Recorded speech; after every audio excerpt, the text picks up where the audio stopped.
ఇంకేం మిస్ అయినవే 20 ఏళ్ల క్రితం నోటిఫికేషన్ ఇప్పుడు నిషేధం అంటూ వార్త కనిపిస్తుంది. గోపన్పల్లిలో 439.15 ఎకరాలు పీఓబీలో నమోదు చేసే అధికారులు లేక రెవెన్యూ ఆఫీసర్ల తీరుపై విమర్శలు. అమలుకు నోచుకొని సెక్షన్ 5(1) కంచగచ్చబౌలి తప్పులే రిపీటు.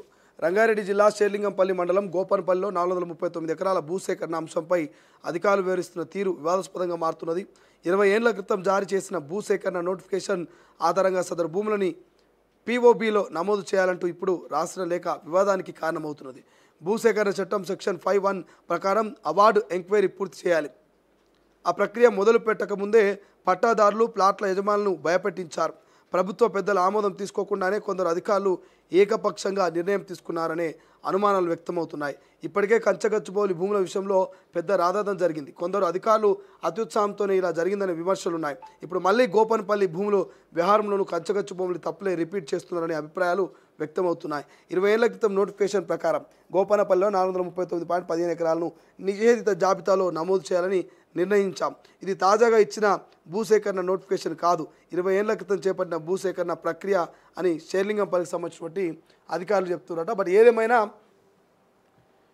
మొన్న హెచ్యు హైదరాబాద్ సెంట్రల్ యూనివర్సిటీ దగ్గర ఉన్నటువంటి ఆ భూముల వ్యవహారం 400 ఎకరాలైనా భూమి, అది 400 ఎకరాల కంచగచ్చుబౌలి భూముల వ్యవహారం ఎట్లయితే అయిందో, సో ఇక్కడ గోపన్నపల్లిలో ఉన్నటువంటి 439 ఎకరాల పరిస్థితి కూడా అట్లే ఉందంటూ వార్త కనిపిస్తుంది. అధికారుల అత్యుత్సాహం వల్లనే ఇదంతా జరుగుతూ ఉందంట.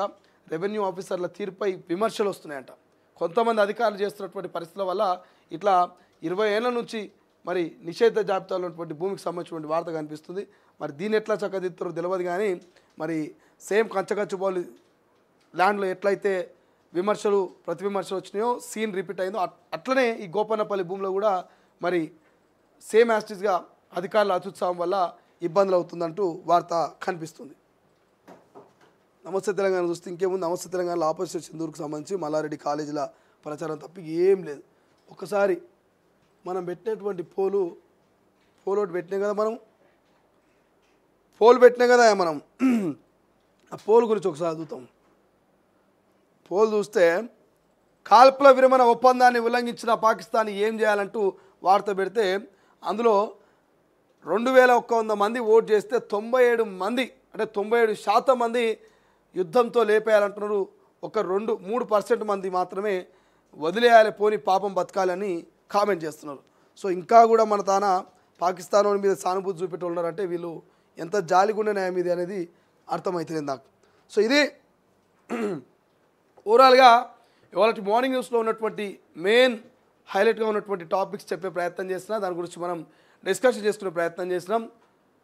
సో క్లియర్గా పాకిస్తాన్ని మనోళ్ళు ఖచ్చితంగా భారత ఆర్మీ ఎప్పటికప్పుడు అబ్జర్వ్ చేస్తోంది. ఎప్పుడైతే ఆ కాల్పుల విరమణను ఉల్లంఘించిందో అప్పటి నుంచి ఇంకా కసి పెరిగింది భారత ఆర్మీకి. మళ్ళీ కనుక ఈ తప్పును రిపీట్ చేస్తే మిసైల్ని పంపిస్తామంటూ మోదీ వార్నింగ్తో కొంత పాకిస్తాన్ బెంబేలెత్తున్నటువంటి పరిస్థితి మనకు కనిపిస్తుంది.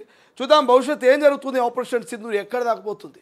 సో రైట్, ఇది ఇవాళ మార్నింగ్ న్యూస్. మీరైతే చూస్తూనే ఉండండి. మళ్ళీ మరిన్ని వార్తలతో రేపొద్దున ఉదయం 7 గంటలకు ఎగ్జాక్ట్గా కలుసుకునే ప్రయత్నం చేద్దాం. నమస్తే, welcome to good morning Telangana. నేను మీ శ్రీశైలం. సో దేశవ్యాప్తంగా అందరూ ఏమనుకున్నారంటే యుద్ధం అయిపోయింది అనుకున్నారు, కానీ యుద్ధం మిగిలే ఉంది. ఆపరేషన్ సింధూర్ ఇంకా కంటిన్యూ అవుతుందంటూ మోదీ ఆర్మీ చెప్తున్నటువంటి పరిస్థితి. పాక్ దొంగ బుద్ధితో దెబ్బతీసేటువంటి ప్రయత్నం చేసింది. కాల్పుల విరమణ ఒప్పందం జరిగిన తర్వాత మరి విరమణను ఒప్పుకున్న తర్వాత ఒప్పందాన్ని ఉల్లంఘించినటువంటి పాకిస్తాన్ని ఏం చేయాలో తెలంగాణ ప్రజలు చెప్పాల్సినటువంటి